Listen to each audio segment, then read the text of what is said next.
This is St. Pete X, affectionately known as SPX. SPX brings you St. Pete's brightest business people, civic leaders, and citizens who share their insight and expertise as well as their love of our great city. SPX is presented by the St. Petersburg Group and by St. Pete's most effective marketing agency, Big C. Browse to bigc.co to see their work. Now enjoy the conversation. This is Joe Hamilton and Ashley Ryneska, and we are happy to welcome Alex Harris. Alex Harris is the founder and CEO of Arts Conservatory for Teens here in St. Pete, founded in 2009, running strong today. Alex, welcome to the show. Well, thank you so much, Ashley and Joe. It's a pleasure to be here with you to talk about whatever you like to talk about. This. Well, is it fair to say you're a bona fide music man? So your passion is really infused into your mission work today. It started when you were pretty young, right? Yes, I think that will be a fair analysis or survey of me. I started when I was 7 years old, one of 8 children, something you may not know, and 5 boys, 3 girls. And I'm in the middle, just so you know, and so that means I keep the balance with the family. Our parents are still living there in Georgia in a little small town where we grew up, called Manchester, southeast of Atlanta, about 70 miles southeast, and then about 30 miles north, west a little bit of Columbus, the Fort Benning area. So that's why I got my southern roots there on the red clay hills of Georgia, and really learned what it means to be committed, what it means to be dedicated, what it means to appreciate the family growing up with such large family. Therefore, we all attracted, others and made our family, our extended family, bigger or larger. And so, our roots run deep when it comes to the importance of family community. And so that same thing is what I think I carry over when I co-founded, actually, with my buddy Herbert Murphy, the Arts Conservatory for Teens 5 years ago. So going back to your roots and, you're the middle child, maybe this was a great way to get attention, but you developed a passion in entertainment and music. That may be how I end up being the lead singer of the band, but all of us play and sing. I have one brother, he's Alonzo. He's a phenomenal musician, and he's musical director. In fact, he's on tour now in Europe. And I have another brother, the youngest brother of all, Arceus. He's a producer in New York, and one of the producers for a record that's streaming 500,000, 450 million streams on their new artist, the exec producer. Other 2 brothers, one is an attorney now running for state representative over in Hillsborough County in the 61st District, and another brother in Virginia Beach who's speaking, and he's on his, I think, 4th book, and have 3 sisters. A younger sister, one lives in Tampa. She's an actress and singer. And my other sister, she's academia. She's teaching at University in Richmond. And the other sister is in Washington, D.C. She works for the government. And she also goes out and does a lot of speaking and motivational seminars, etc. Can you talk a little bit about the early days when you broke in professionally? Were you just doing tons of auditions? Where did you get those first few sort of paid gigs? And then what was the growth trajectory there? Yeah. So growing up in the South, our father is a pastor of a small congregation. And so the passion started, technically I should back up, in the backyard. And my first drum set were the buckets from my neighbor's backyard. He worked as a custodian for the public schools, so he had all these buckets and stuff in the backyard. So I kind of wandered up there when I was about 5, 6 years old in the backyard, running free and with nothing to run from where we were living. And so I would take the sticks from the pine tree branches and make them my drumsticks. My brother, who's now the attorney over in Tampa, Norman Harris, he would take the rubber bands from the collard greens and make it his first guitar. So we started doing that, of course. Our father said, okay, I think I need to get them some real instruments. And so we end up getting our first instruments from Sears when they sold instruments. And then I got into it professionally when I was 12. That's when we first started getting our paid gigs. I think our first paid gig was like $100.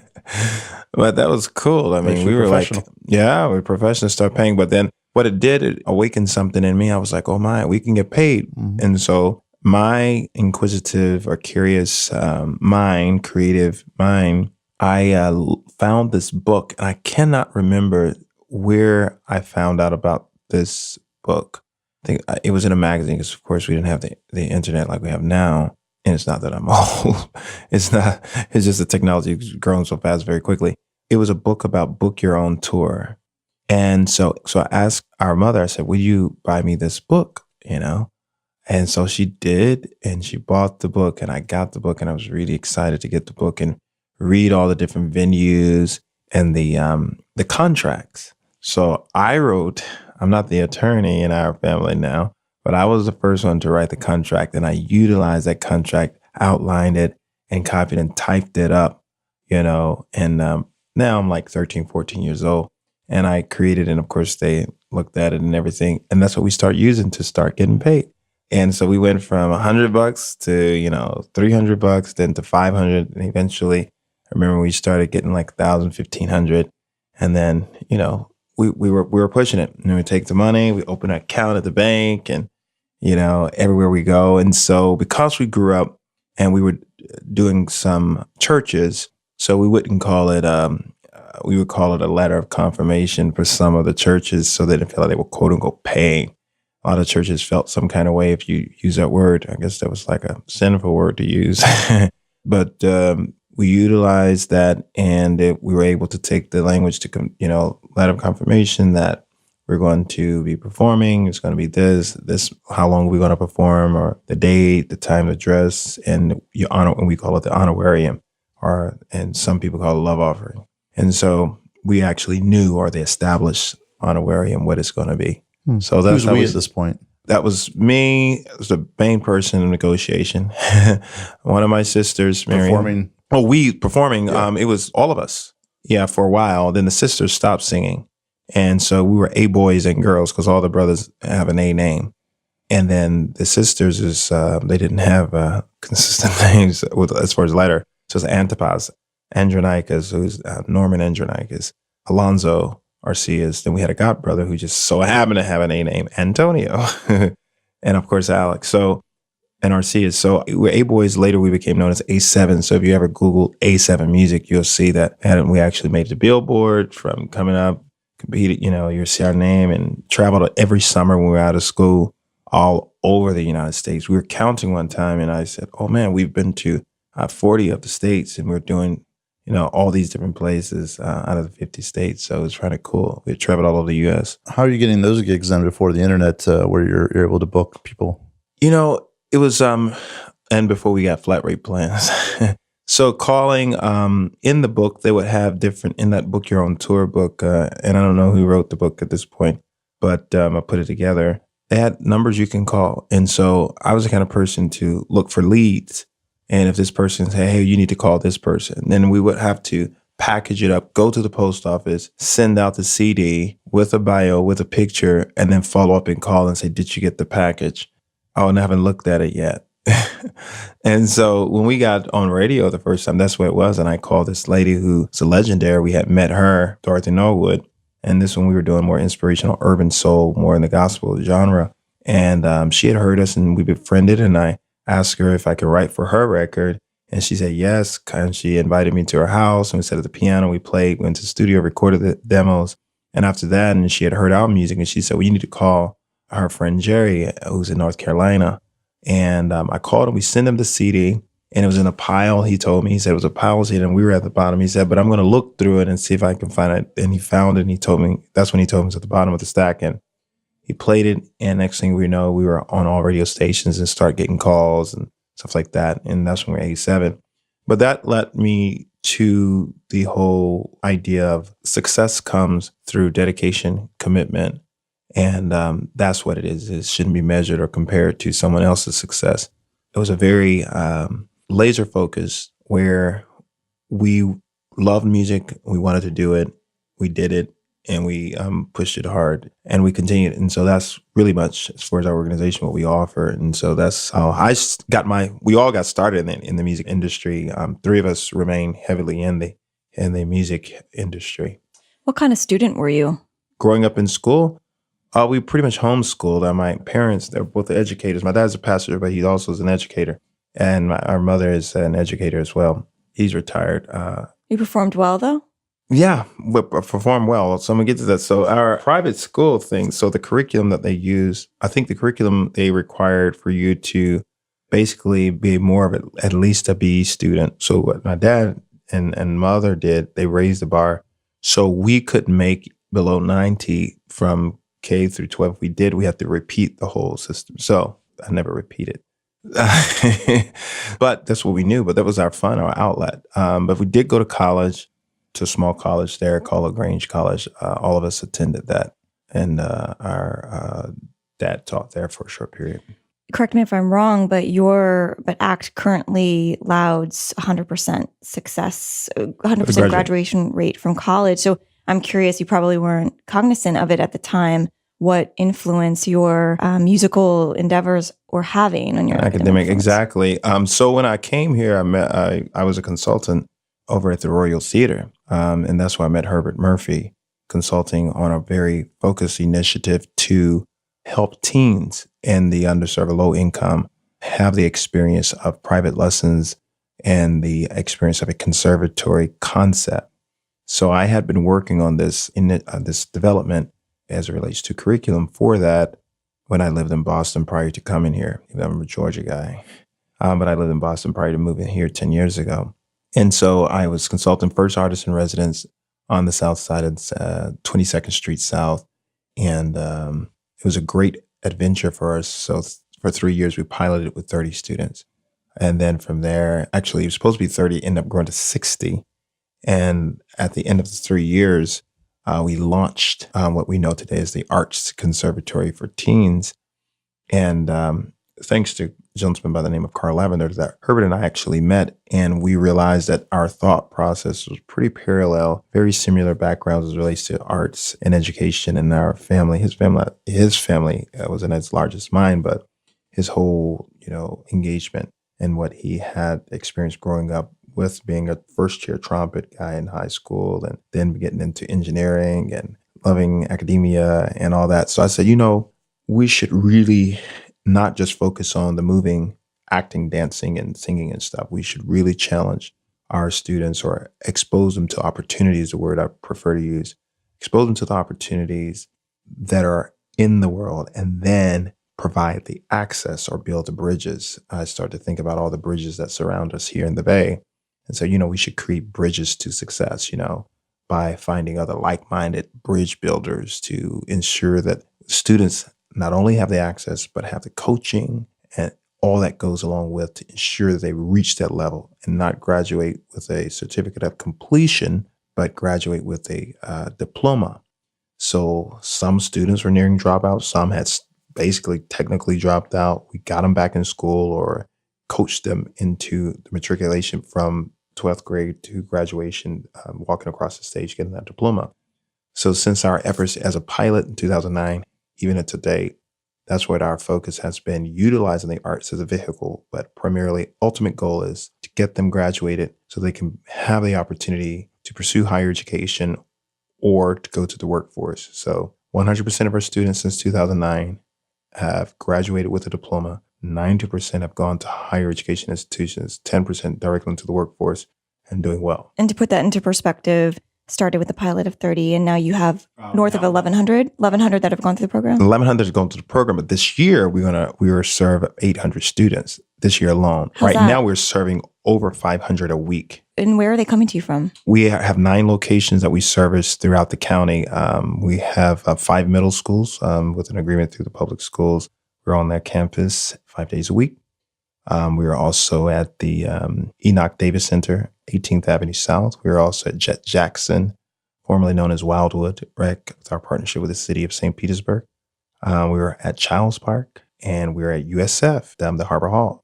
And we will be also soon at 2 of the other locations for the rec center. So our goal is to have arts that go throughout the city.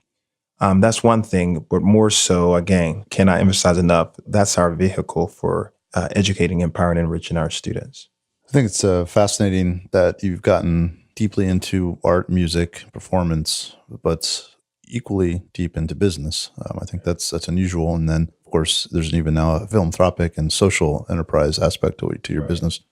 You know, when you said you were consulting for the Royal Theater, I believe, can you talk about, that part of your life? How did you set yourself up as a consultant? How did people find you? What were you offering them? And how did your engagements typically look as a consultant? Yeah, that's a good question because, I meet some of my friends today or other people that I run into, and they're like, oh, they got to get a website. They got to do this. They got to do social, the social media. Only social media I used when I was when it actually came out, when I was at graduate school, early 2000, Facebook that was. And now you got a fan page. You can create all that. So I didn't do that. What I did learn the power of networking. I started something called Executive Creative Consulting. So it's the ECC is my little acronym, Executive Creative Consulting. And I took on national clients like the American Heart Association, was one of the clients at the time when I was doing consulting at the Royal Theater, which was the arts arm out of 4,000 clubs in the country for the Boys and Girls Club, period, brand. Of course, they were directly under the umbrella of, or the arm, or a branch of the Boys and Girls Club of the Suncoast. They were a branch of that, but they were all arts, no swim, no gym. And former mayor Rick Baker was a part of that launch, along with former president of the Boys and Girls Club of the Suncoast, Carl Lavender, and the director, executive director for that center was Herbert Murphy. So my consulting came in. I actually met them through an actor friend of mine, Lamont Rucker, who comes on television on OWN. I think he still comes on Wednesday nights. And my friend Sukhmeet, who's living here at the time in St. Petersburg.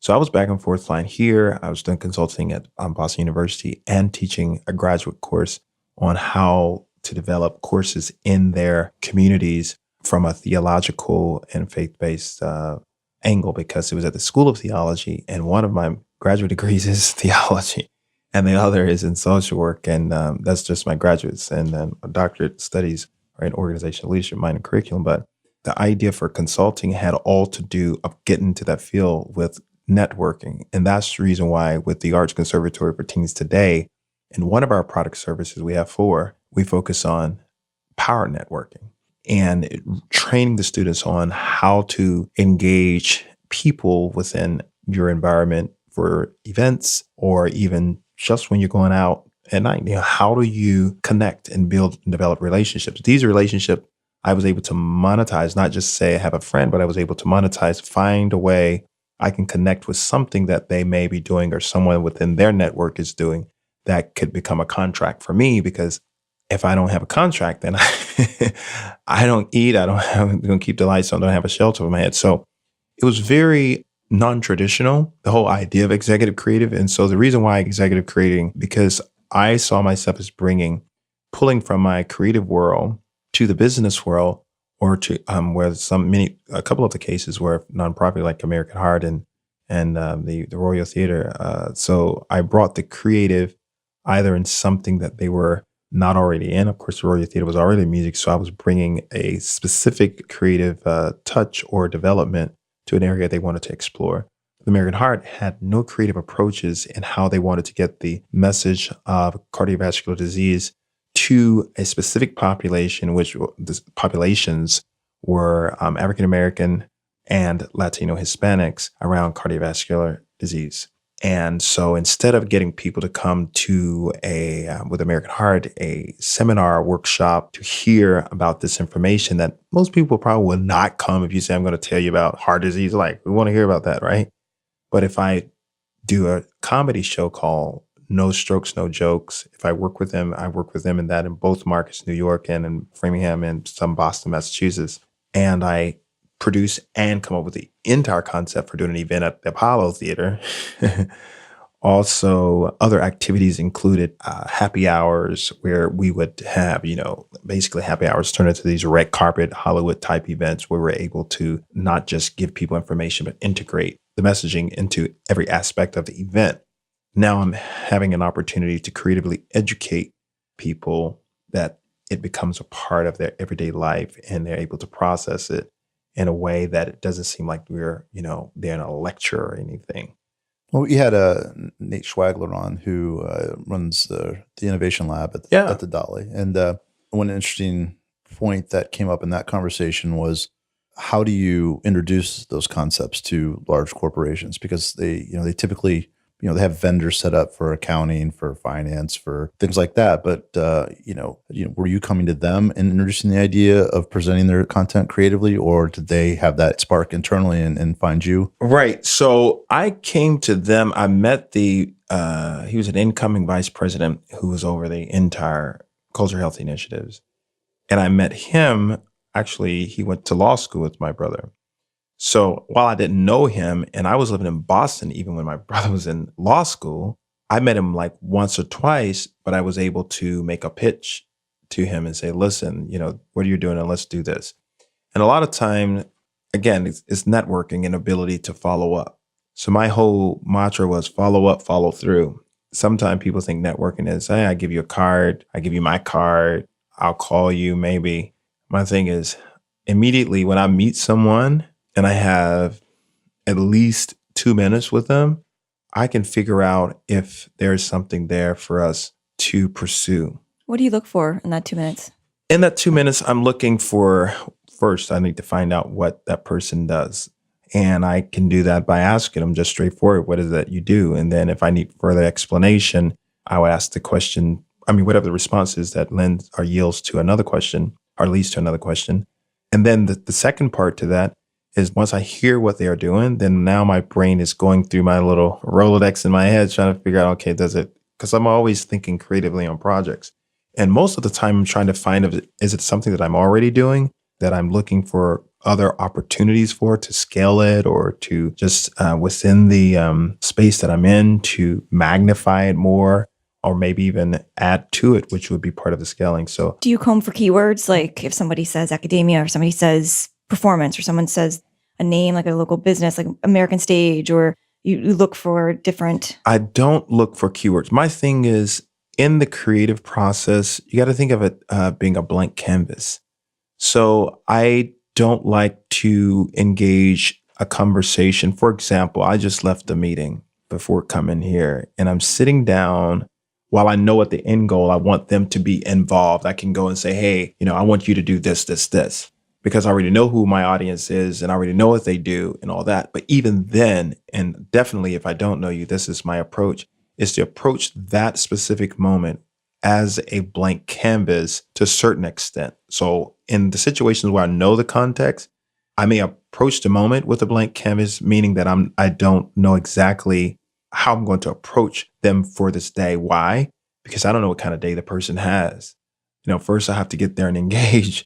So I know what my end goal is. So I have all my tools with me, but I don't know if I'm going to either leave the pamphlet with you. Am I going to go directly make the ask or if jump ship? Don't jump ship. I think the takeaway for the listener would be to always be present with the moment.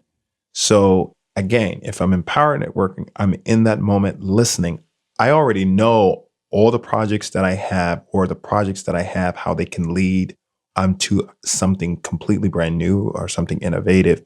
So with those two thoughts, subconsciously, it always, if I touch something, awakens something. And if that person says something, it's like a buzz, it goes off because I'm always attuned like to a keyword. It's a keyword, basically. Yeah, it's a keyword. It's like, it's our day. So it's not a specific keyword that I'm looking for, but it is the buzz, whatever buzz it. Yeah. And then if nothing buzzed, then I just say, okay, great. Right. That's one of my favorite things in life. The consulting gigs that I end up with always start with those kinds of conversations. And I think how you demonstrate your acumen is in the questions that you ask. And right. It could be a plumber. And at the end of that conversation, I'm going to know, because plumbers are experts at the business of plumbing, and they're experts at their craft. And, everybody, those are to get as deep as you can into what they do, and then if there are spaces where you've had experience or you have some knowledge that can help them, the deeper you get into it with them, you're establishing that relationship, you're showing that you understand the subject matter, and you can interact with them almost instantly on a pretty deep level. And even if it doesn't lead to a business engagement, you've come out with some education yourself. And that process, to me, I could do that all day. Just talk to people about It their does. business. So without having the context of sort of your previous lives professionally before you came to St. Pete and you connected with, the right people at the right time to start your business, transferring from the acumen of consulting into the acumen of business management and operations of your business. So today, all the lease agreements that you're creating, all of the staff that you now have to employ for your business, did that come naturally for you? How did you develop that acumen? Most of it did, not all of it. The human resource department is something that people in human resources even have a problem with. So I can't say that. I think that was a lot of trial and error and exploration on my end of how my creative engagement can start to discern this person working with me for the long haul. It's one thing to have a resume and to do it, and it's another thing to have an interview, and it's another thing to actually start the work job. And that's what I learned later. And so people can do great resumes because they can, one, have people to help them or have somebody do it for them. They have a great bio, which is part of that resume. And the other part is they can be well trained on how to interview, but it's and it's a different day to actually do the work. So execution has been something that I've seen opportunity for me to exercise my talents in. Therefore, I create the environment with my associate, Herbert, and our team and our team usually are business folks in the community who are advisors, and I've been very successful. So I'm always looking for things. Unfortunately, some of our folks that work with us are full-time, some are part-time, some are contractors. Most of our artists are contractors. And so it's kind of the thing of, I would say about 98% of our folks get their contract. We're making an offer to renew. And then a couple percentage that we don't. How many staff members? Well, now we got 25 people working in the organization. It's a small organization. We haven't even completely filled our opportunity in North County. So we just primarily South and Mid, and I think a couple of 1-2 sites in North County. Is it important for those 25 employees to in any way mirror the community of which you're serving, i.e. to have experience growing up in Childs Park and some of these underserved communities? Or is it important that they are local and they've grown up in St. Pete and what do you look for? No, we look for talent, it's kind of hard to find a specific talent they grew up or they actually, but the main thing we look for is someone who can connect with people. And that person, that artist has a heart to understand the child. And it's something that they feel is part of their calling to really share their gifts and talents with this child, or, it's a group of children that come to the learning moment. And so I think it's a learning experience. And we don't look for someone to have all their T's crossed or their I's dotted, but we look for folks who are open and willing and ready to venture out and be innovative and to create that opportunity, because that kind of environment, I think, is the awakening moment for the student to fear not and to overcome their learned behavior of fear and to tread new territories with an exploratory mindset to find out not only what the opportunities, but also take the opportunities, and by taking the step forward, and this will carry out in every aspect of their lives. To overcome fear is one of probably the greatest accomplishments humanity can embrace, because when we fear, we won't take the risk that needs to be taken or to engage the opportunity that needs to be engaged. And when we fear, our interactions are largely governed by defenses or largely governed by learned reactions that cloud real connection. Right. It's important that you've identified those that can sort of bridge that emotionally, at least. I'm wondering, when you think about the child that you alluded to or the children, you had an option. You could have gone, very, very young. You could have gone school age. You chose to specifically hone in on that teen community, and now factoring in career readiness and financial acumen. Why was that group so important to this mission? I think it's because when we think about the development of the human being, ACT is looking at it from a holistic perspective. We're looking at it mind, body, and soul. The whole makeup of a person. And during adolescence, right? Yeah, in adolescence. So the full development span generally ends around 25 years old, to be realistically. But a large portion of that has taken place, from a toddler all the way up to 18 years old, hence, the grade school, etc.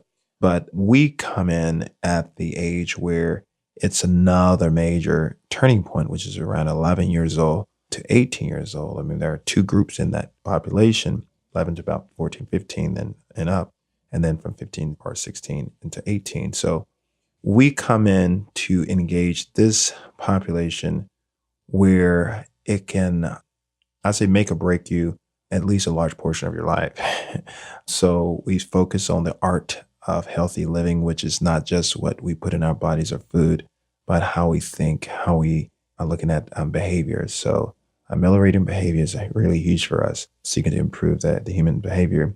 Also, we're looking at the art of money management, art of entrepreneurship. So there's an art to live in, the art of communication, which is part of the power networking.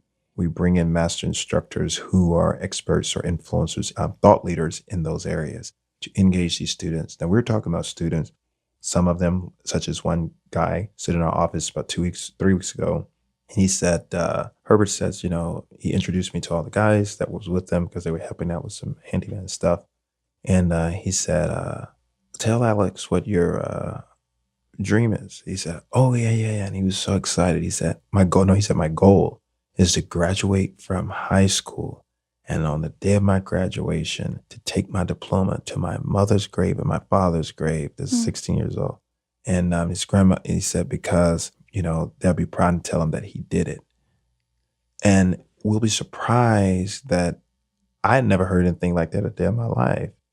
But he was so excited to share that goal. And he was on that journey to pursue. And he felt so fortunate to be a part of a group that actually he can share that with. One, that felt safe, and two, that will support him in his effort. And I said, what other goals do you have? I said, because whatever they are, you be committed. We are committed. We are here.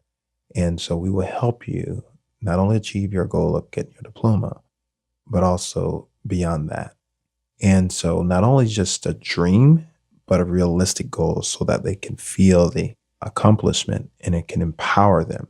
Because my whole thing is, if the student isn't educated through the exposure beyond the four walls of learning, reading, writing, and arithmetic, etc., that then we have failed as a community and have left it or pointed our fingers at one particular arm, which is the school system. And I think they're just one contributor. I think we have to look to the business community. We got to look to the other community stakeholders and just residents to say, how do we really ensure that all that we have learned, we continue to pour back into, and there are various forms to do it, whether it's Boys and Girls Club, YMCA, Arts Conservatory for Teens, University of South Florida, St. Pete College, the business, the store down the street. What are we doing? So I think that's the question. And then look at opportunities that we have to create greater bridges and providing access so that that child sees his fullest opportunity and live and start to pursue that full potential, You have an interesting relationship / aversion with fear in the sense that that's something that you have identified as something to help those that you serve overcome. Can you walk us through some fears that you have personally been working on? They don't have to be grave ones, but one in your own professional life that you are looking to challenge yourself on. Yeah. So when we talk about fear, I realized first that fear was and is a learned behavior. And I remember growing up, I would, believe it or not, I was very quote unquote shy or timid or did not like talking. I could, especially this close to people. But I can talk We're about on stage. 3 inches away from him right now. It smells so good. Sorry, we'll back up. Continue. No, that's fine. No, not now. Overcome fear. And then I did not like to ask. As recent as when I started the Arts Conservatory, being a consultant, talk about transition, I felt some kind of way of asking people to do something or to give something. My business associate, Herbert Murphy, was like, Alex, remember, you're not even asking for yourself. And so I realized that the fear that was birthed out of this kind of like, oh my God, I don't want to, somebody think I don't know what it was. It was kind of like this fear that had crept in from some illusional idea or something that I had created a form. And I realized a lot of the things that we're fearful of is our own shadow. It's things that we have created. And so when I started to think differently about and start to actually, before thinking differently, to start to really reflect and say, why am I fearing? Or what is this that I feel? And even today, if I feel a little fear, what is it to fear? Why am I feeling? When I start to question myself of the why, and I realize it again, as I aforementioned, as my own shadow, I'll say, well, it's just me. It's something I've created. It's not that big. It's, the world is the world. People are people. And when we realize that most of the things that we're afraid of is somebody else's just fear. They was telling us about the alligators doing kayaking last week, and they were like, maybe alligators out there, but remember, they're scared of you just like you're scared of them. So you're bigger than them. So they're actually just they're trying to defend themselves if they're attacked. And I've heard that about other, animals in general. So anyway, I guess the point is that overcoming fear is basically being awakened to the reality that what we generally are fearful of is something that is all made up in our own process. I think there's a couple different sort of classes. Obviously, there's different classes of fear. And I think that, a lot of fear is rooted in what other people think, right? You hear people constantly doing battle with that. Mm-hmm. Half the things you see on your Facebook feed or live your own life and love yourself and that sort of thing. The fears that I look at are just sort of decision-based fears, right? Because you start to feel you feel your mortality. There's sort of, you have an existential condition, and you have a certain number of years in your life. And I think it's real easy to kind of look at opportunities in front of you, and they're good, and you choose them, and then things just fly by. And then looking backwards, I kind of look at if I make it to 80 and I'm looking back, that's the person I'm afraid of, is looking back and saying, wow, you wasted a lot of time doing this, or that was a low value prop, or you let this short-term thing influence you in a way that costs you in the long term. Also, if you talk about those opportunities that you are deciding on, I mean, that's really from only your vantage point. So there's a tremendous amount of rejection that everyone will face in their life, professionally and otherwise. And it's interesting that you're cultivating talent, young talent, in an industry that is rife with rejection, right? I mean, you have had some phenomenal success stories of some of your teens, going to Broadway or performing at Disney, but you also have to fortify them with the sense of resilience and you probably experienced that when you were even touring in your young days. Right. And one of the things that we teach, not to fear, quote unquote, failure. And I say quote unquote failure because we use that word loosely. Nothing is a failure if what has happened propels you forward.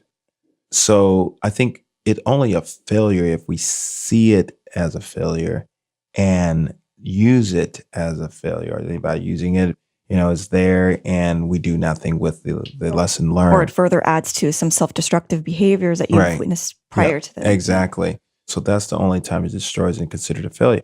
But I think if we look at what has happened, did not happen how we thought it should happen, or something didn't come through, whatever, we don't reevaluate the process and what brought the results that it did. And then it becomes a failed opportunity, but it becomes an opportunity without the failure on it. If we see whatever the happenstance is or was or is propels us forward, and it's up to us. And so those are the things that we look at. So you fail the test, you get an F. All right.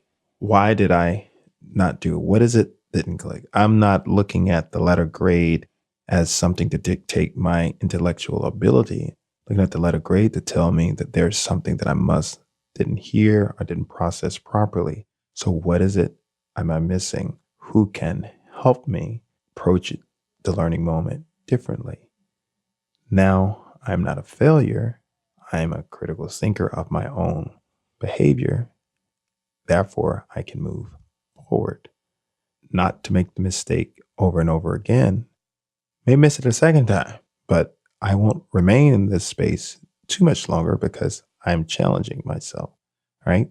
If I do have a learning challenge or quote unquote disability, I think that I can find a way to address my challenge in this particular area that takes away the disableness into a place where I can, propel forward. and that's all mindset, right? That's whether you're focused on the perception of your failure or, what family and friends may think or say. And if that's driving your response versus, excellence and improvement. And That's true. that's what you focus on. And I must say this. So by taking the approach that I just, in everything that we work to integrate, we have students come to us with a 2.5. Now they're at 3.0, and now they believe they can get a 3.5.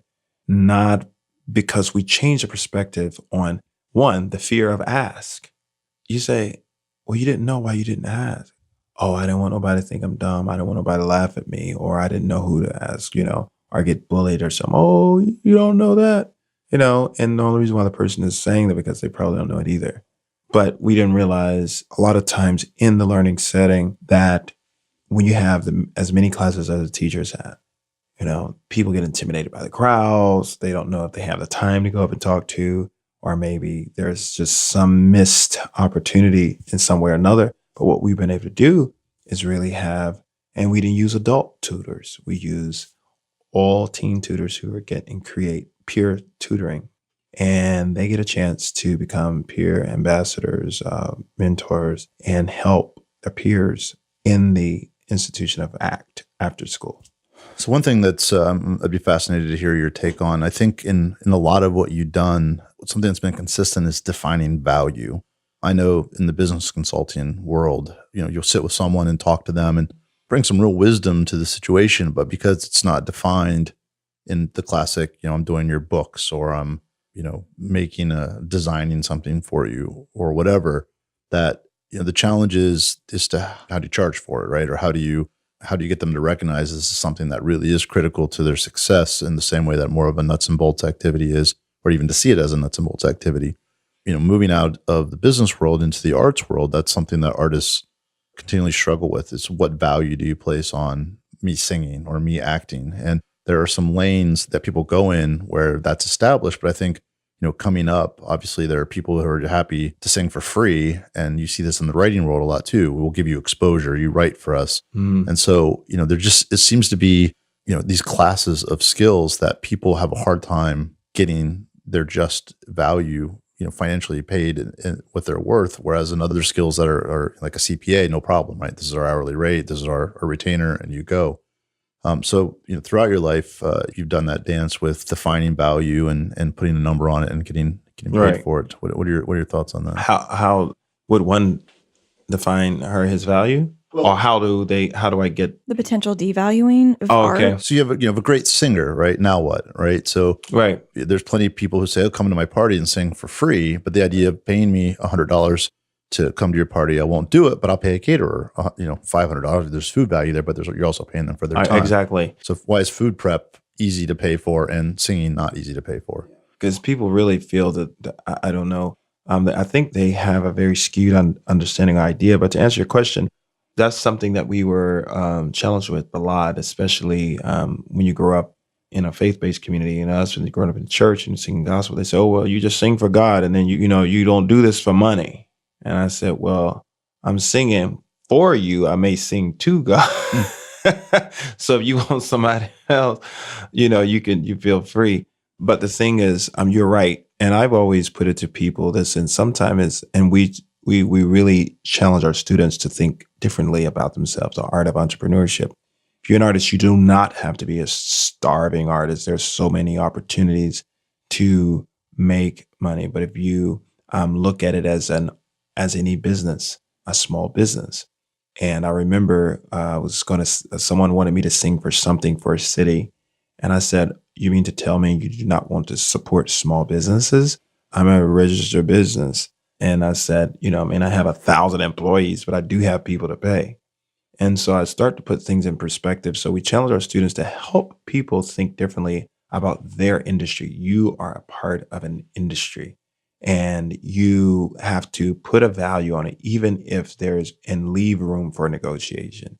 So if your opportunity is, $50,000, and you say $50,000, I know people that go and pay that much for a piece of art that hangs on the wall, and I love visual arts. But when you're talking about living the value of art, that you only have that moment to experience the art form, visual arts, it has its place. You could take a video of it. Could last forever. And then you take a video of it, it lasts forever. But still even being there. So the difference between, and I was telling people even in our city, I think we have to learn to embrace all art forms, performing and visual arts. We can pay Dali, I love his artwork. He's a fabulous artist. But also, we need to start selling out our Mahaffey. We need to start selling out our Palladium and creating and really challenging the thought process of people's perspective on the value of arts in general.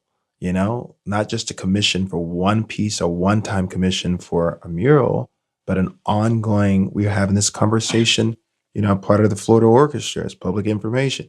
How could we, should the ticket price remain this, or should it be increased, or should it be that? How do we engage the greater?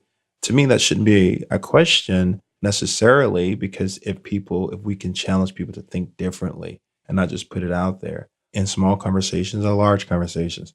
When the opportunity presents itself, I said we have to, encourage educating each other on valuing everything, just like you mentioned, the attorney or the CPA or, the school teacher, the one who teaches how to read, how to count.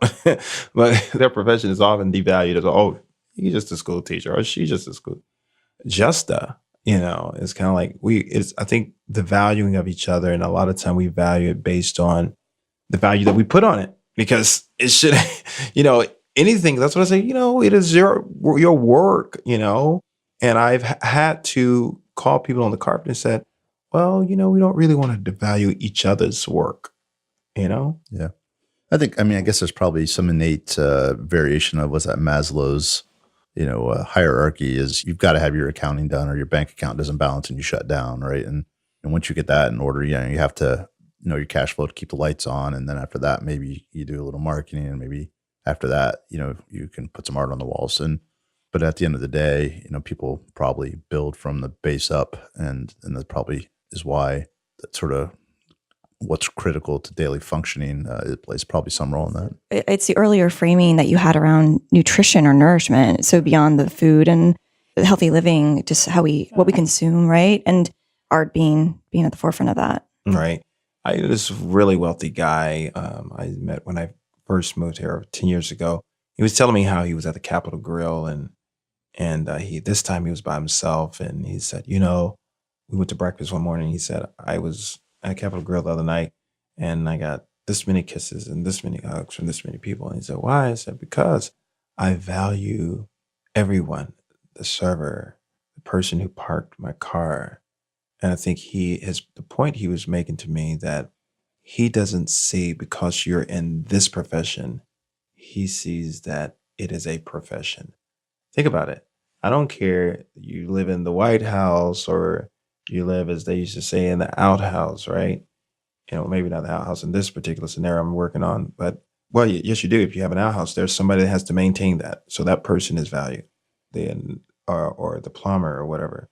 So I think that regardless of what the profession is, each one should open his eyes to see that you're not more significant than the other.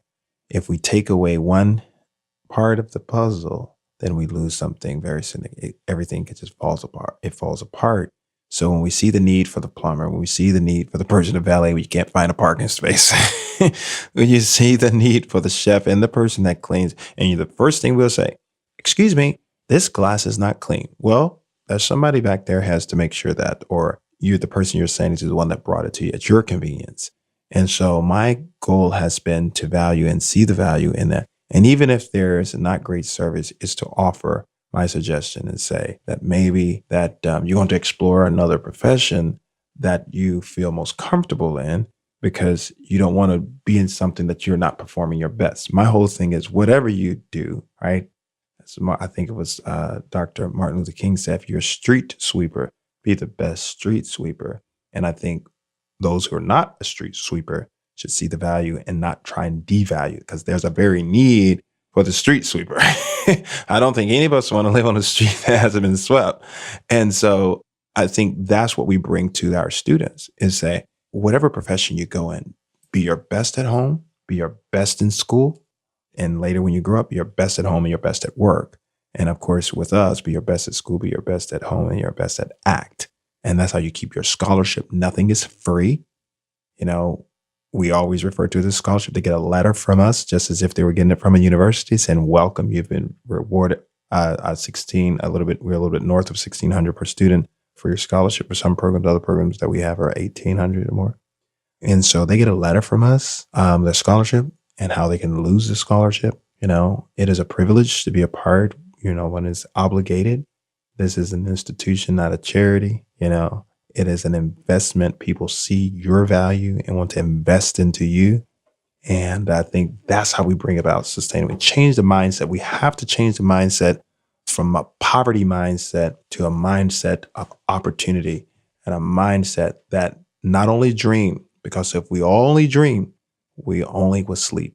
But if we are awakened from the dream, from the sleep, then we can have vision. And in having vision, right, is really the pursuit of bringing to reality that which we've dreamt of and making it a tangible experience. Okay, so I think about the teens that come through your program and the experiences that they hail from and the healing alchemy that the arts experience offers, right? And it's complex in the sense that one can experience a sense of transcendence, one can experience a sense of solid grounding through this that they may have never experienced before. You can experience a highly non-egoic state, but also a really strong egoic state.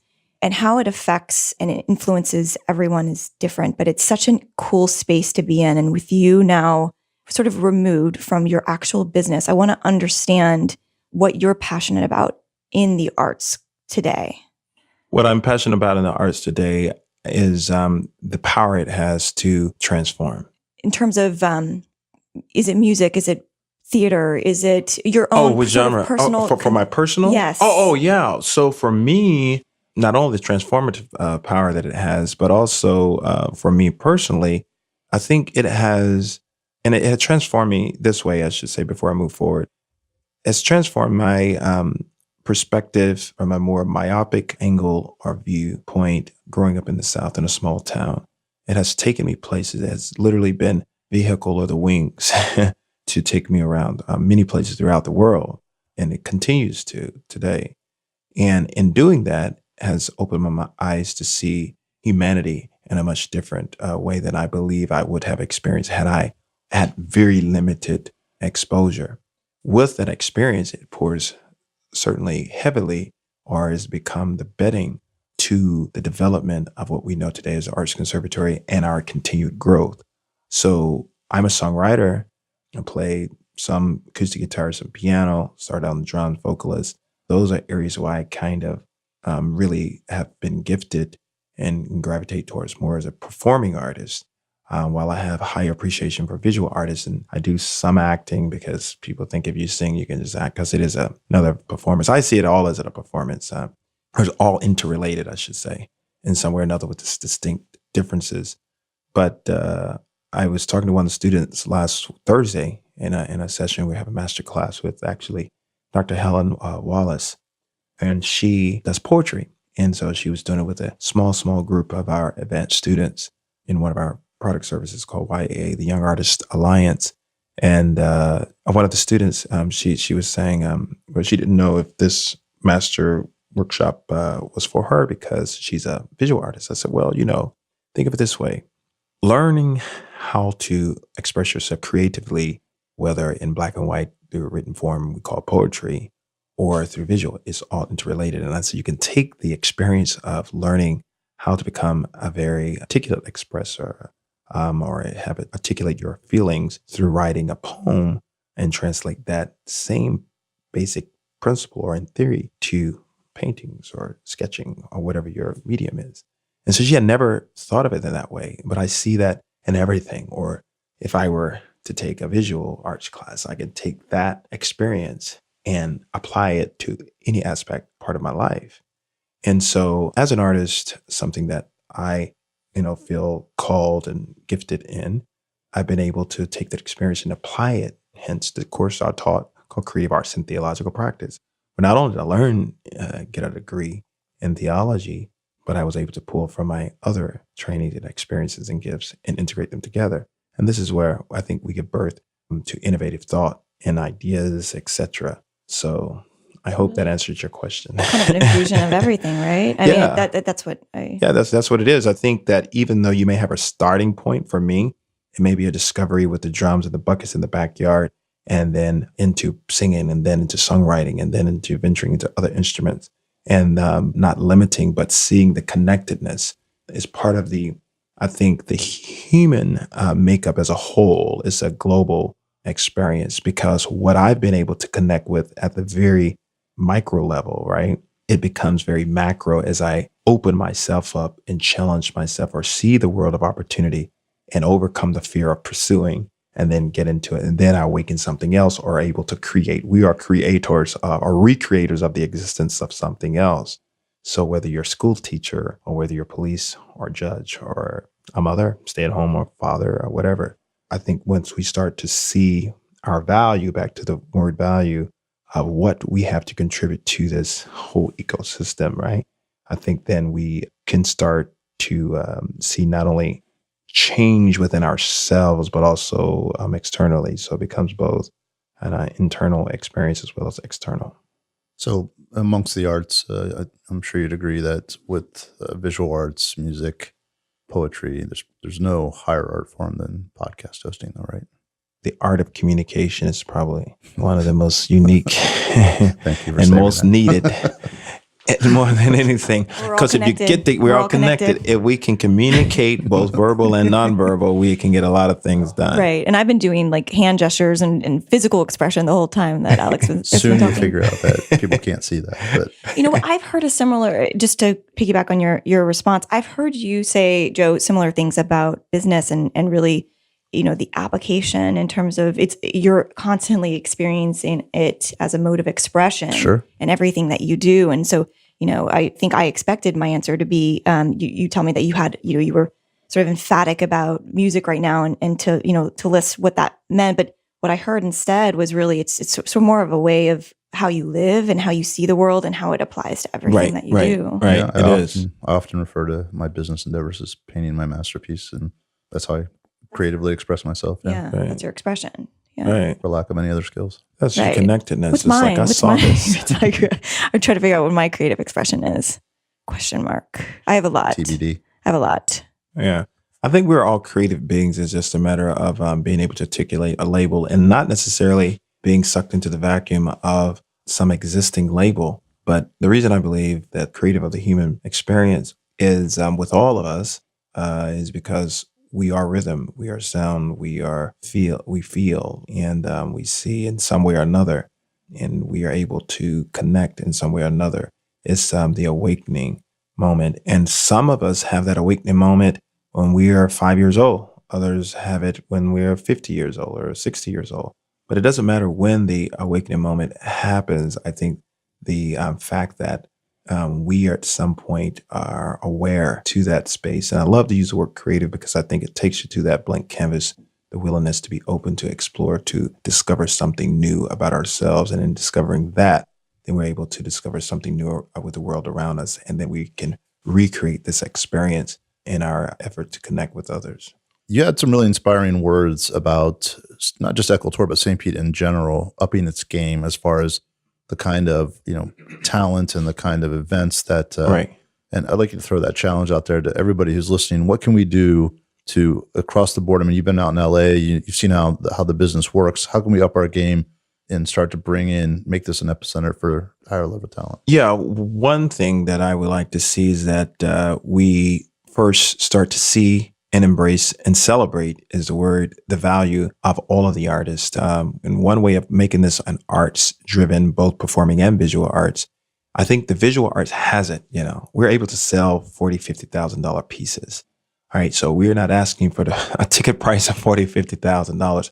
We have to get out and support our performing artists, events and activities. Now with that, I think we have to look at other creative ways, not just, as we celebrate, we have to figure out how we integrate or sandwich in both the local with the regional, with the national to push the market to a higher level of engagement for an international opportunity for attraction that, of course, in turn, ROI is that it boosts the economy here, heads and beds, and of course, all that comes along with it, with all the mom and pop shops, etc. I think looking at creative ways of having more stages, I think we've seen it done. We're not reinventing the wheel. We see it done in South by Southwest.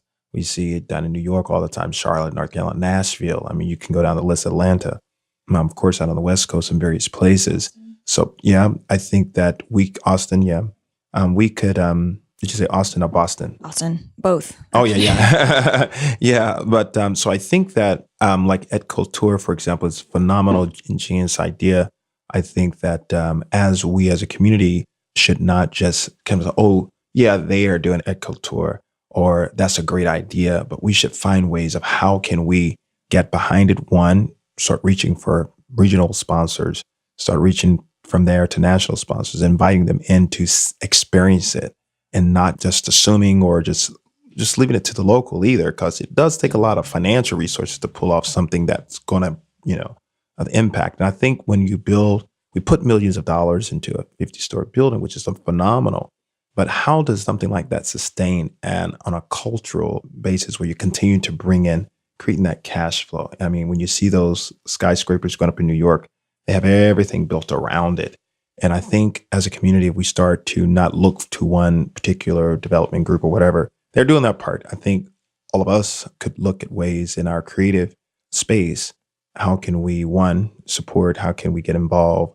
How can we reach beyond our comfort zones or the confines of our borderlines, our neighborhoods and communities or our offices to explore getting other people, introducing or reaching or going through our network to advance this from a B/C market to an A market.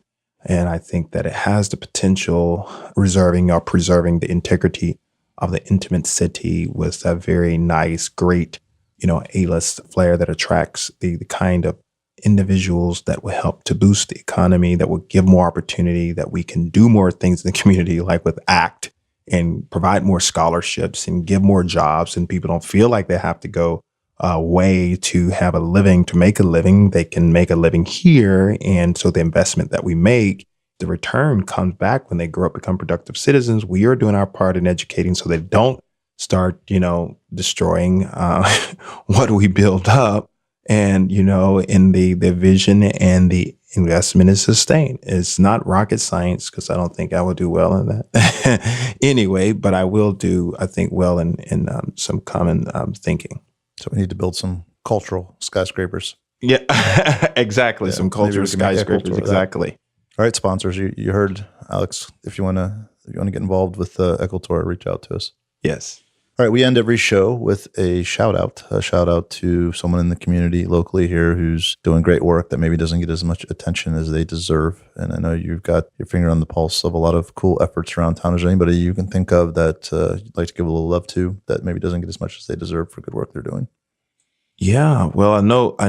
All right, Lorna Taylor is doing some amazing work. She's a CEO of a very successful company. A lot of people know of her. Some people have heard of her, but haven't met her. But she is really on the ground, rolling back her sleeves. Fairly new board member to us. And I heard about her, and she's just doing amazing things. But even though people hear her, but she's still kind of in the background. But I think she has a lot of very brilliant ideas. And not only just ideas, but she does what she can. And she is a person that believes in St. Petersburg, and not just believes, but she certainly is a major contributor to the grounding level of developing culture here. So nice. And what's the name of her business or organization? Premier Eye Care. Nice. She loves the arts, but she's in the medical. Sure, yeah. That's okay. All right. Well, let's enjoy the conversation. Thank you. So visit us at our Arts Conservatory for Teens.org or alexharrisofficial.com. Very good. Awesome. Thank you for coming on. Sir. Oh, thank you so much. Thank you. You made it to the end of another great episode. For show notes, head to stpete.co to the show notes page, which includes links to all the resources mentioned in the show, as well as quotes and key insights from the show and information about the guest and the host. Thanks again to our sponsor, Big C. Head to Big C, that's BIGSEA.co to check out their work. And if you like what you heard, make sure to share this episode on social media and leave a comment. See you next time.